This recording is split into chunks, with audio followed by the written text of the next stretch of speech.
Hello everyone and welcome back to SliverStar Arcade and more, the Ace Attorney. In the last episode, we started the trial, and it was very annoying trying to get that first piece of evidence out. Basically, everyone has already voted guilty. And so now we are doing a summation examination. You will each explain on what grounds you have determined the defendant to be guilty.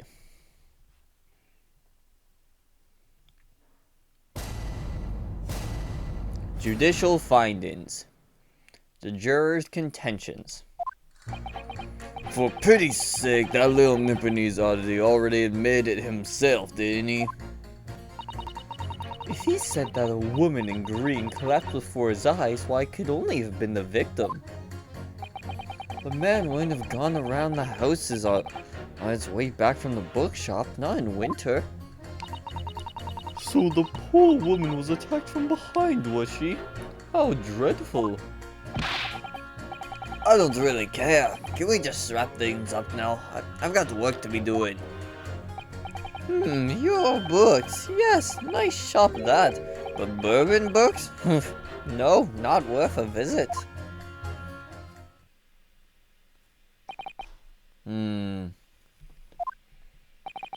With only minor exceptions, the reasons for finding the defendant guilty are all too clear.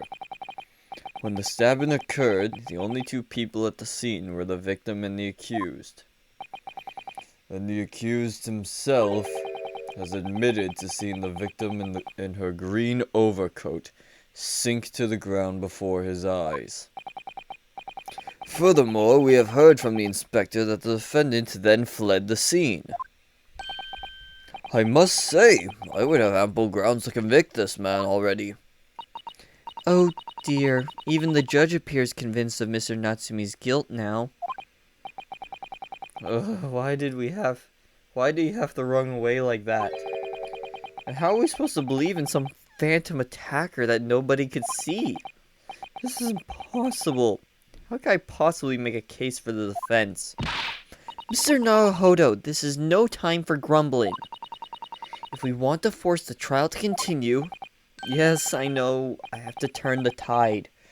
I must make the jurors change their minds. Well, 4 of them at least. Exactly. We have no choice but to forge forward. You have the floor, counsel. Begin your summation examination. Yes, my lord. I just need to keep this trial going somehow, whatever it takes. Come on, Ryosuke, you can do it. Here we go. Oh, hey, Inspector Great. Oh, wait, what did that say? I missed it. Inspector Greatson's in the back. The defense's rebuttal. For pity's sake, press. Hold it! Excuse me, but... Okay, sorry about that. Lots of weird cuts today. Excuse me, but aren't you... Yes, that's right. I was in the witness stand myself just 2 days ago. Yes, I have a feeling I knew your face, or the sight of it anyway. If I remember correctly, you're a banker, aren't you? That's right. After the gold rush down under, I came back to London to work. And it was all going swimmingly until you started fossicating around. Bruce Fairplay was a man of repute. Sorry? Don't think I forgot how you treated me the other day. You had me and that young hatter pegged as criminals. Well, you know, water under the bridge. Now there's all sorts of rumors buzzing around, and the police have been badgering me non-stop. If I could turn back the clock. Well, anyway, I don't know about the hatter, but at least I'm in the clear now. I'm free to make up my own mind about who's guilty and who isn't. Thank goodness. Alright, maybe I might struggle to change this man's mind given our awkward history. Oh dear, I wonder what's become of Mr. First now.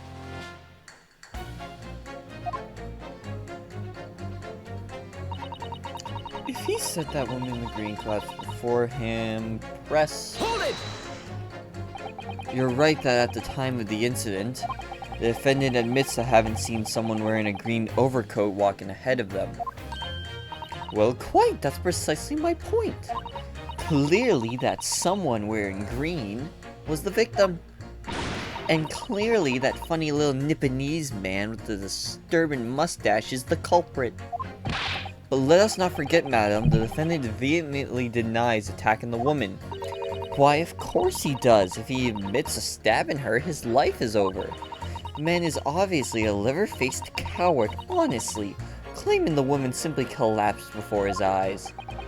But if that's a lie as you're suggesting, do you not think he would have concocted something more credible? Oh, I really couldn't say. After all, you are foreign. Who's to say what goes through your funny little minds? I can tell you what's going through my funny little mind right now, but you wouldn't like it. I do declare the man has already made the admission. He himself has stated that there was nobody else around. Surely the conclusion is obvious. No one else could have possibly committed this awful crime. If no one else could have done it, the accused must be the man. Really, it couldn't be more simple. Your argument is compelling in its simplicity, I must admit. Oh my, you are too kind, my lord. That went well, for her. The man wouldn't have gone around the houses on his way back from the bookshop, not in winter. Hold it! But you can't deny that there are other routes Mr. Natsume could have taken back from your books. Oh yes, like you drew on the map, you mean? What was it? Calabash Road or something? Precisely. But it seems to me that what counts is whether the little Japanese fellow actually went that way or not. Well, yes, that's true. And at the moment, there's no proof that shows he did, is there? Well, yes, that's true as well. And as I understand it, the accused himself doesn't remember which way he went, does he? Well, yes, that's annoyingly true. Winter nights are dark and cold, so the way I'd see it, you'd want to get home as quickly as possible. Well, yes. Why is all this true? So really, the only thing that makes sense is that he went home along Briar Road. I'm supposed to be convincing you here. I've given it a lot of thought, you know. I didn't just make up my mind on a whim that he did it. I mean, if there was some logical reason why he might have gone the Calabash Road way, it'd be different. I'd be happy to reconsider my position in that case. Honest, I would. I like this guy. The reason why Soseki-san might have taken the longer way home. Yes, a good reason. I don't imagine you'll be able to sway this young man's opinion without one. So the poor woman attacked from behind, was she? How dreadful. Hold it! Oh yeah, that's right, we know her as well. Whatever is the matter, young man? You're the wife of Mr. Garadib, aren't you? The landlord who rents Mr. Natsume his room? The master's wife? Where do you get your ideas, sir? I'm the maid, you understand? She's keeping up that charade. Or charade. This is gonna be awkward. Why didn't you mention this yesterday? That you'd been selected for the jury in this trial, I mean. Well, I was told not to mention it to anyone until the day of the trial, you see. It was in the letter I received. The instructions were very clear, so I'm afraid I had no choice. I see. Anyway, Mr. Natsume, the defendant, takes lodging in your master's house, doesn't he? Yes, that's right. Although he's only been in a little over a week now. And in that time, surely he must have taken stock of his character. Does Mr. Natsume look like the kind of man who would commit a crime such as this? Oh my goodness me, yes, he's just the sort. What? No! Spending all his time in that dark and dingy room, sporting that unscrupulous mustache. The man never speaks, and don't get me started on those shifty eyes. All the neighbors are talking about him. I've heard them, you know. People think he must be building a bomb in there or something. Oh dear. Poor Mr. Natsumi. How could people say such things about him? He's just a harmless bookworm, nothing more. Well, you just called him a worm, so... Anyway, I better be careful about inviting this maid to speak. She's said enough damning things already. I really don't care. Can't we just wrap things up now? I've got work to be doing. Oh, whoops. Completely passed over him. Hold it! A man's life is on the line here, sir. This will take as long as it takes. Don't get clever with me now, son. Me life's on the line too, and so is me family's. Ah. The likes of you wouldn't understand, but a laborer like me can't afford to take time off. If I don't work, I don't eat, and neither do the wife and kids. Oh, I see. That must be very hard. I go to the union every morning to find out what needs doing. If you're late and the work's taken, it's tough. This time of year, the water and gas supply pipes bursting left, right, and center. They're after cheap labor to get the roads dug up to fix it. It's a hard slog from dawn till dusk it is. So, you were out digging up the roads on the day of the incident as well, were you? That's right. In fact, I remember rightly. It was just around the corner from where it all happened. By that old bookshop it was. What? Another coincidence? That's right. Mersham Street it was. Merstrom Street. On the map, Mr. Naruto, there are only 3 named streets. Juror number 5, I need you to add that information to your formal statement, please. What's the point in that? Can't we just get this business over with now? Please, sir, it's important. Fine, I do it then. On the day it happened, I was digging up Mersham Street from dawn till dusk. Does it change if we press Hold this? it! So I know I have to put him and the young man. So if I understand correctly, you're a day laborer and you were doing road maintenance that day? That's right. Like I said, you get a lot of burst gas and water pipes on the ground in the middle of winter. It's the only time of year fellas like me can actually make a few bob. I'm missing out today. And when you say from dawn till dusk... Well, the work has to be completed within the day, see? No coaches or pedestrians can pass while it's happening. I wonder if I could trouble you, sir, to mark on this street map the exact location of the works you were carrying out. Give it here then. Let me have a look. Right, let's see then. Here we are, Mersham Street. Yes, it was just here like. It was a tidy dig, I tell you. We had to get through all the drifts of snow that had frozen solid. And at what sort of time did you finish the work? Well, we started in the morning, and we can't have finished before gone 6, I'd say. Snow had stopped coming down, but it was long past dark for sure. That means the road work was still going on when Miss Green was attacked at around 5 o'clock. Roadworks on Mersham Street, huh?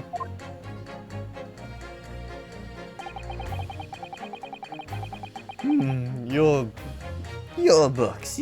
Oh, geez, what was his voice? Sorry. Fold it, you say? Fold what?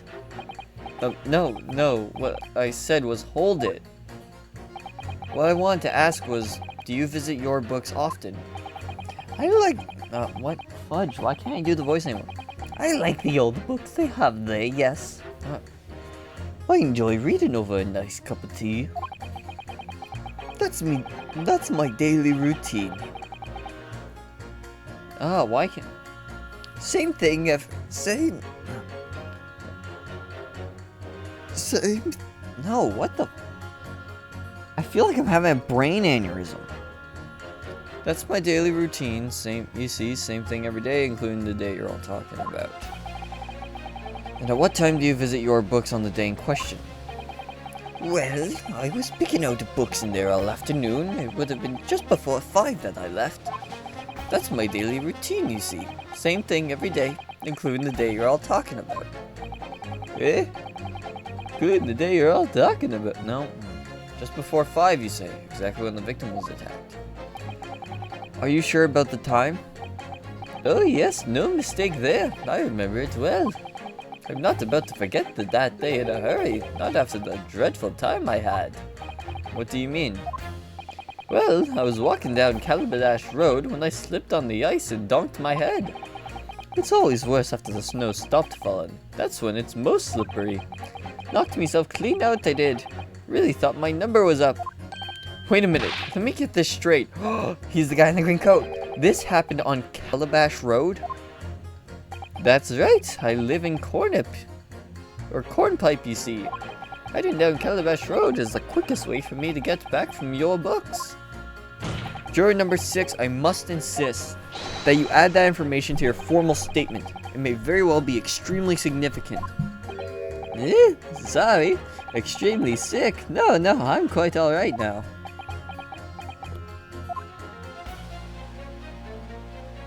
It sends a shiver down my spine to hear the members of the jury so convinced of Mr. Natsumi's guilt.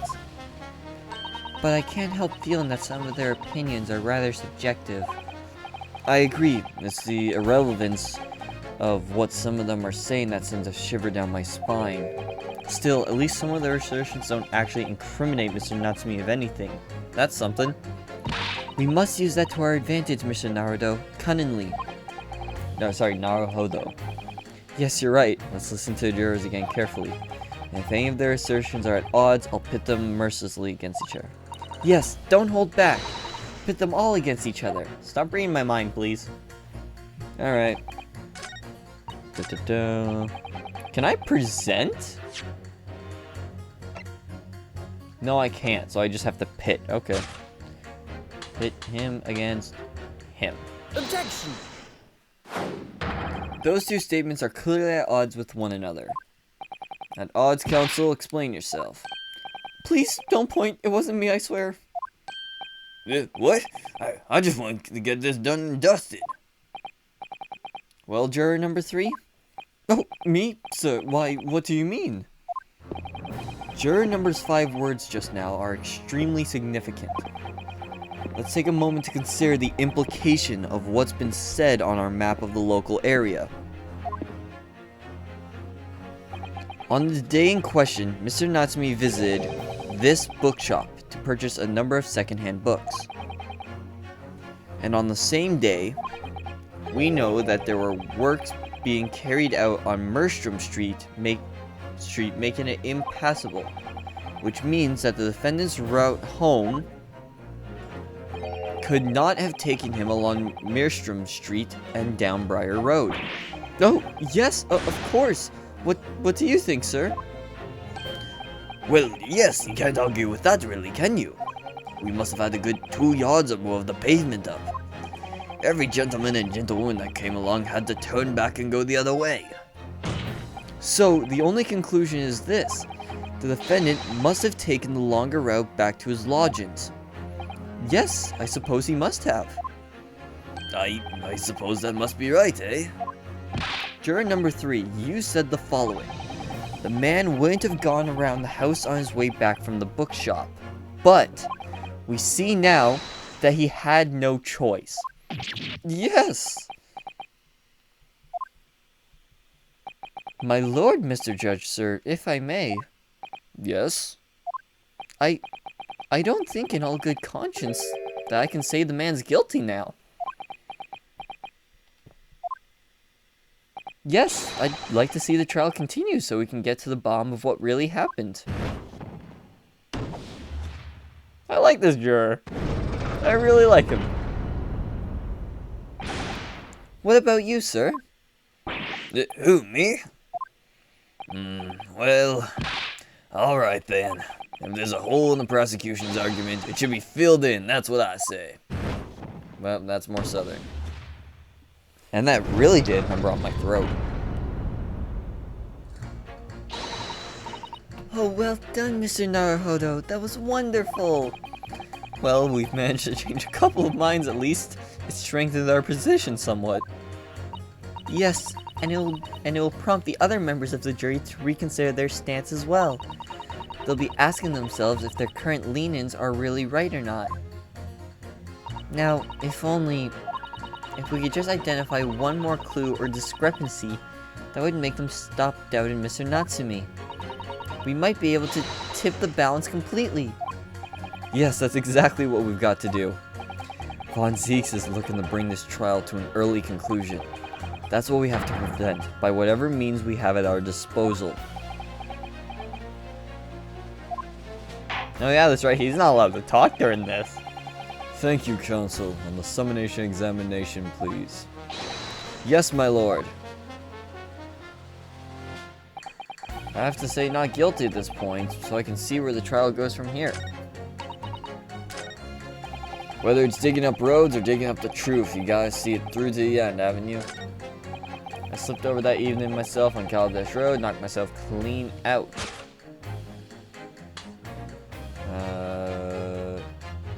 Yeah. Objection! Those two statements clearly show a flaw in the juror's reasoning. A flaw? What are you talking about, counsel? Well, juror number 2, juror number 6. Ma, whatever do you mean?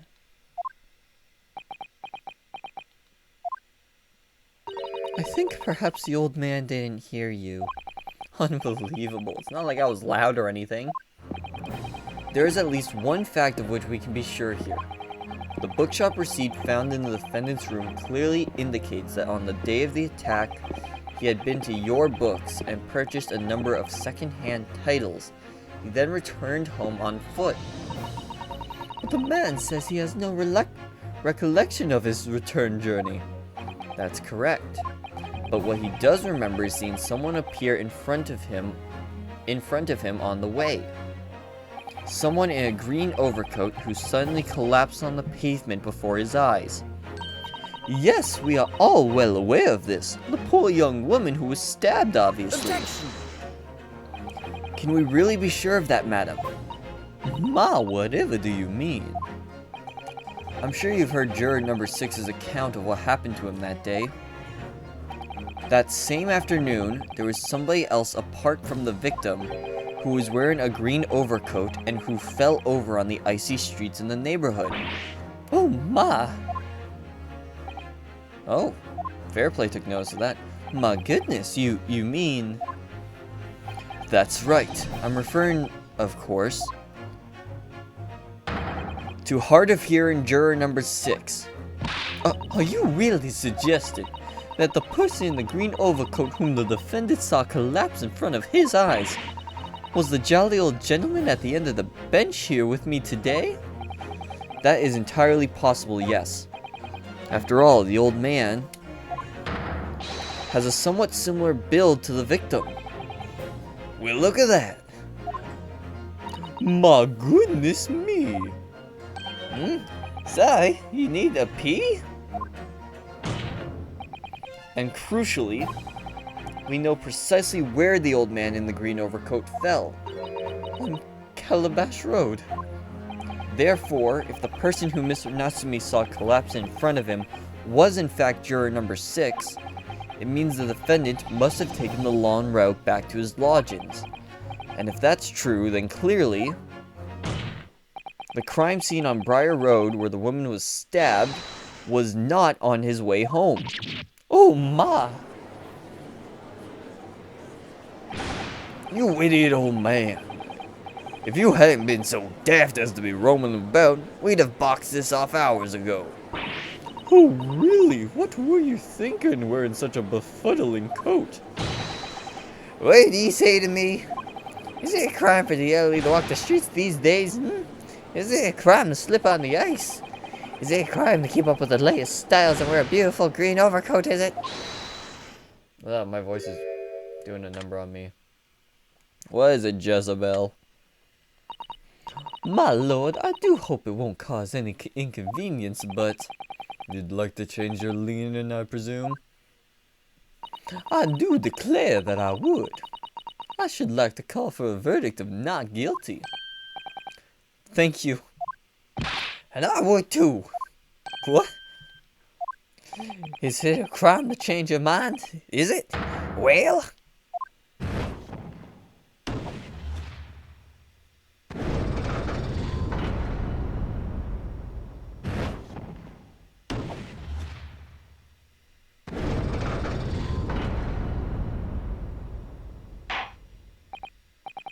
Well, that summation examination has concluded with a rather large shift in opinion. The ayes, 2, the noes, 4, so the noes have it. Not guilty, they say, which means we no longer have a consensus among the members of the jury. The trial will continue. Objection! Ah, great.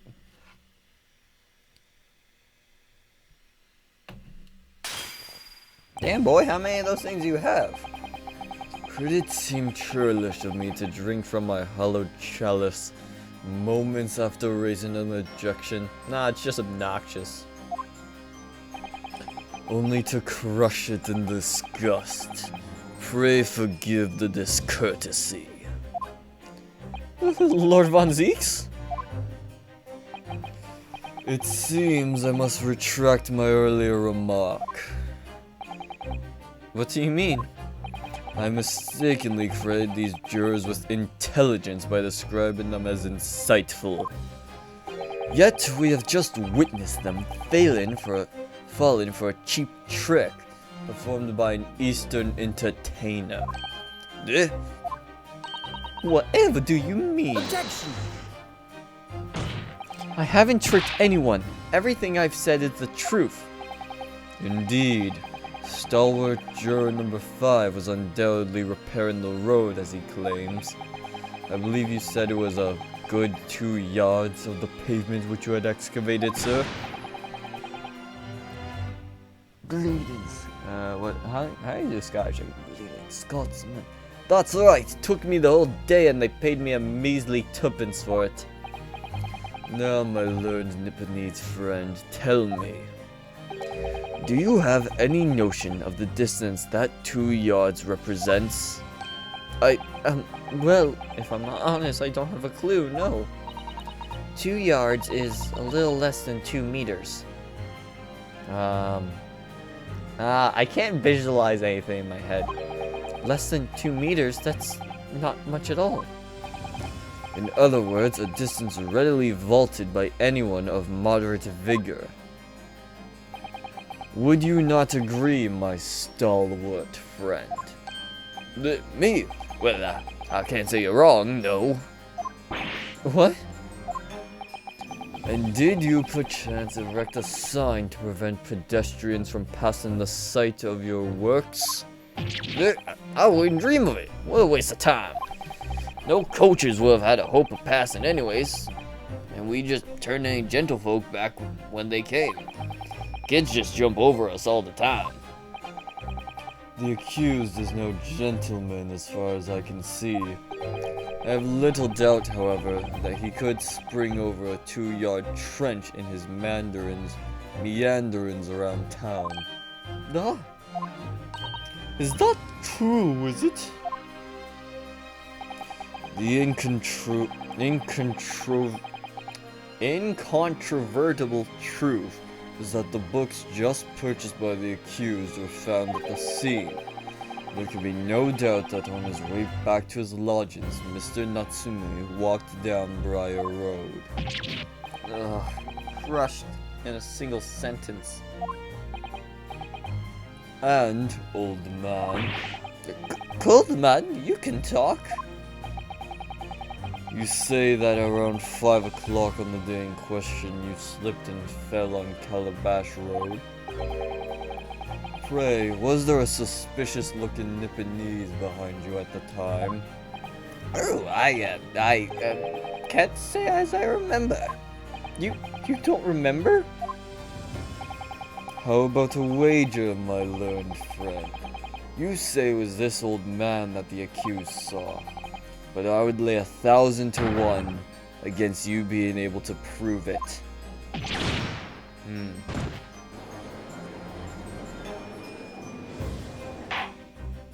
Order! Lord Von Zeeks, explain yourself. My lord, if you had such a trenchant argument up your sleeve, why in the world did you not proffer it during the summation examination? I want to give this young foreign student the sightseeing experience he no doubt came for. I wanted him to see for himself how the opinion of the jury is so readily swayed.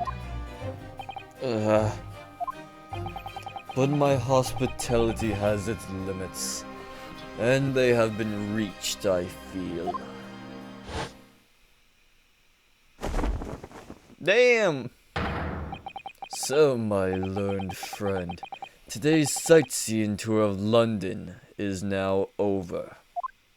What are you talking about? My lord, the prosecution requests permission to call its next witness to the stand. Granted. Bailiff, bring forth the witness. It's next witnesses? Mr. Naruhodo, do you not remember? We've been told on several occasions that there were eyewitnesses to the incident. Yes, I remember one of them being a Scotland Yard policeman, no less. I'm afraid that's likely to be the prosecution's next witness. Alright, no matter who Von Zieks brings to the stand as his witness, and no matter what they say, I believe in Soseki-san. I know he's innocent. And I'll keep believing to the very end, until this battle is over. To be continued? Oh, no.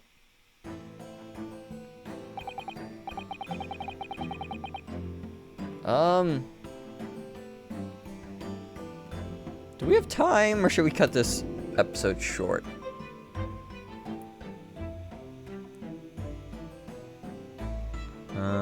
Give me a second. Okay, I think I've come to a conclusion. I'm gonna end it here. Man, I wish I ended it on that freeze frame, because that would have been so effing cool. But yeah, so I'm gonna end it here. Gonna have a nice, short, sweet episode, because I know you guys prefer the shorter episodes, easier to digest. Anyways, so thank you all so much for watching, and as always, stay safe, have fun, and have a great day.